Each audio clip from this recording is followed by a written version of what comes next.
Hello guys, welcome to my channel. Please visit my channel and support me.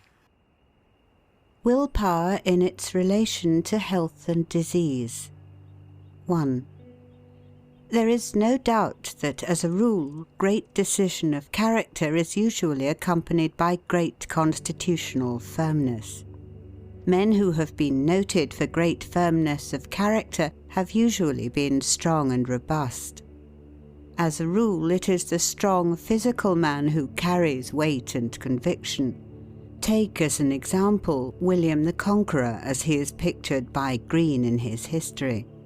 Quote, "The very spirit of the sea robbers from whom he sprang seemed embodied in his gigantic form, his enormous strength, his savage countenance, his desperate bravery.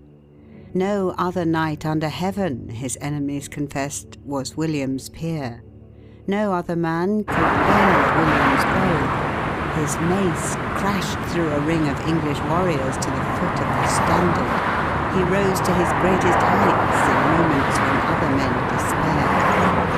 No other man who ever sat upon the throne of England was this man's match." Or take Webster. Sidney Smith said, quote, "Webster is a living lie, because no man on earth can be as great as he looks." End quote. Carlyle said of him, quote, "One would incline at sight to back him against the world." End quote. His very physique was eloquent. Men yielded their wills to his at sight. The great prizes of life ever fall to the robust, the stalwart, the strong. Not to a huge muscle or powerful frame necessarily, but to a strong vitality, a great nervous energy. It is the Lord Brougham's working almost continuously 144 hours. It is the Napoleon's 20 hours in the saddle. It is the Franklin's camping out in the open air at 70. It is the Gladstones firmly grasping the helm of the ship of state at 84, tramping miles every day and chopping down huge trees at 85, who accomplish the great things of life. To prosper, you must improve your brain power, and nothing helps the brain more than a healthy body. The race of today is only to be won by those who will study to keep their bodies in such good condition that their minds are able and ready to sustain that high pressure on memory and mind which our present fierce competition engenders. It is health rather than strength that is now wanted. Health is essentially the requirement of our time to enable us to succeed in life. In all modern occupations, from the nursery to the school, from the school to the shop or world beyond, the brain and nerve strain go on, continuous, augmenting and intensifying.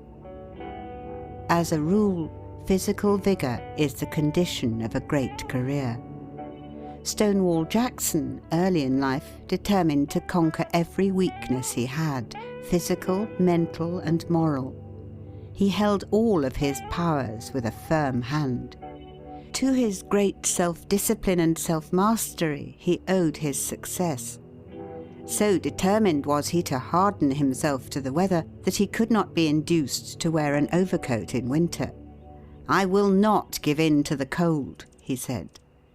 For a year, on account of dyspepsia, he lived on buttermilk and stale bread, and wore a wet shirt next his body because his doctor advised it, although everybody else ridiculed the idea. This was while he was professor at the Virginia Military Institute.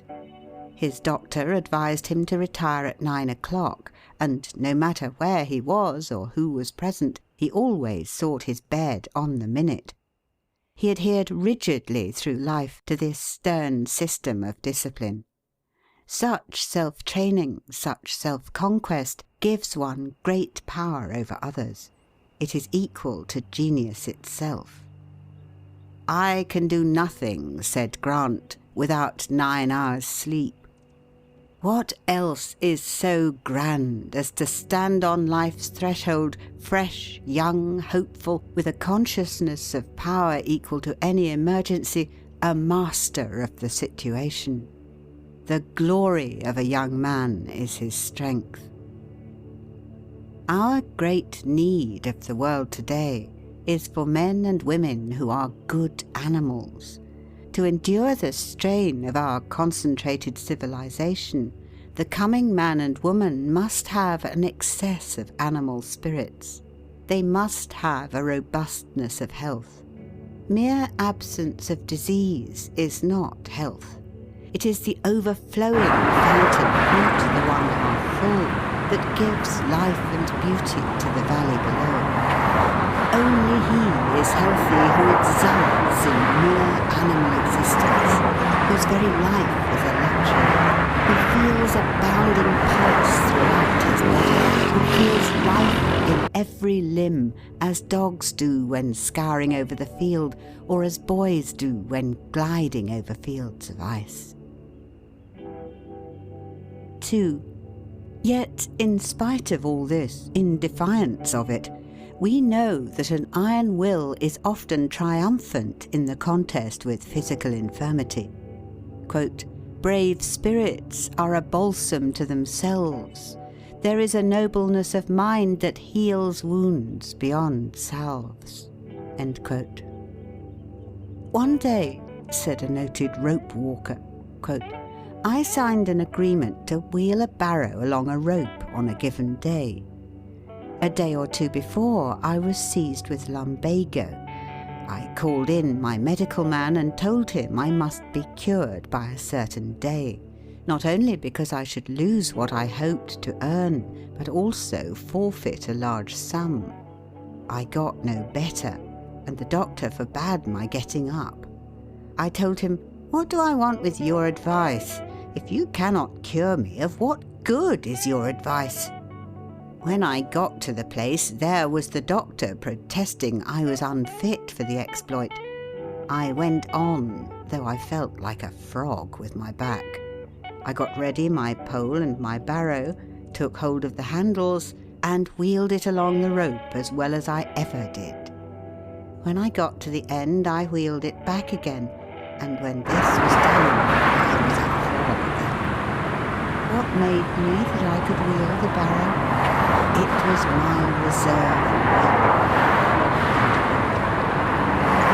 "What does he know?"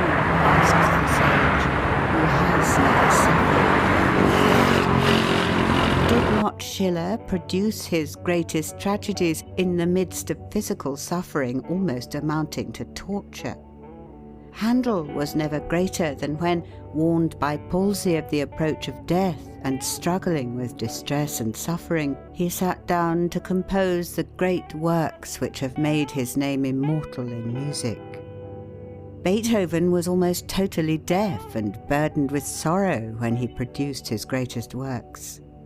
Milton, writing "Who best can suffer, best can do," wrote at his best when in feeble health and when poor and blind. Quote, "Yet I argue not against heaven's hand or will, nor bate a jot of heart or hope, but still bear up and steer right onward." End quote. The Reverend William H. Milburn, who lost his sight when a child, studied for the ministry and was ordained before he attained his majority. He has written 6 books, among them a very careful history of the Mississippi Valley. He has long been chaplain of the Lower House of Congress. Blind Fanny Crosby of New York was a teacher of the blind for many years. She has written nearly 3,000 hymns, among which are "Pass Me Not, O Gentle Saviour," "Rescue the Perishing," "Saviour More Than Life to Me," and "Jesus Keep Me Near the Cross." "The truest help we can render one who is afflicted," said Bishop Brooks, quote, "is not to take his burden from him, but to call out his best energy that he may be able to bear." What a mighty will Darwin had! He was in continual health. was in constant suffering. His patience was marvellous. No one but his wife knew what he endured. For 40 years, says his son, quote, he never knew one day of health, end quote. Yet during those 40 years, he unremittingly forced himself to do the work from which the mightiest minds and the strongest constitutions would have shrunk. He had a wonderful power of sticking to a subject. He used almost to apologize for his patience, saying that he could not bear to be beaten, as if it were a sign of weakness.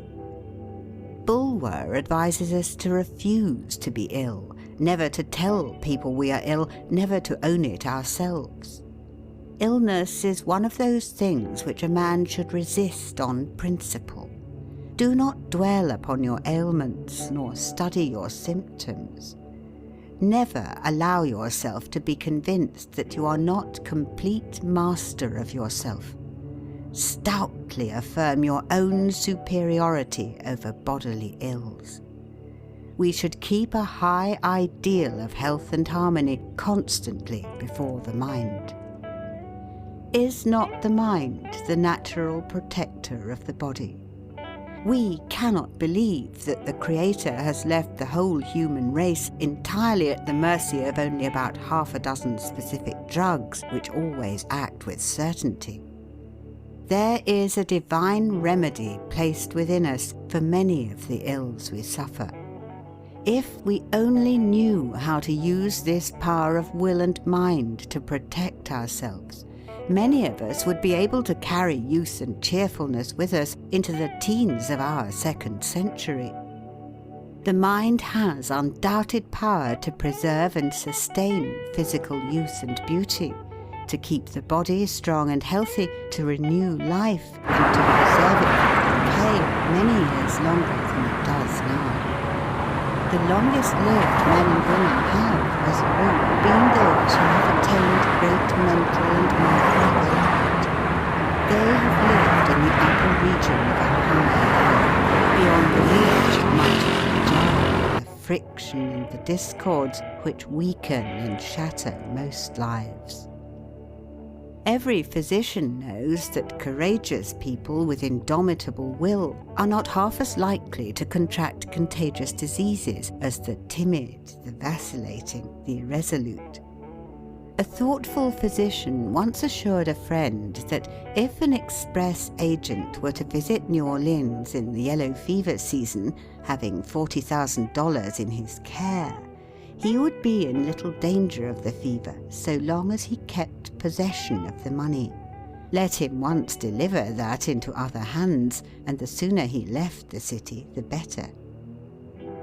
Napoleon used to visit the plague hospitals even when the physicians dreaded to go, and actually put his hands upon the plague-stricken patients. He said the man who was not afraid could vanish the plague. A willpower like this is a strong tonic to the body. Such a will has taken many men from apparent deathbeds and enabled them to perform wonderful deeds of valor. When told by his physicians that he must die, Douglas Jerrold said, "And leave a family of helpless children? I won't die." He kept his word and lived for years.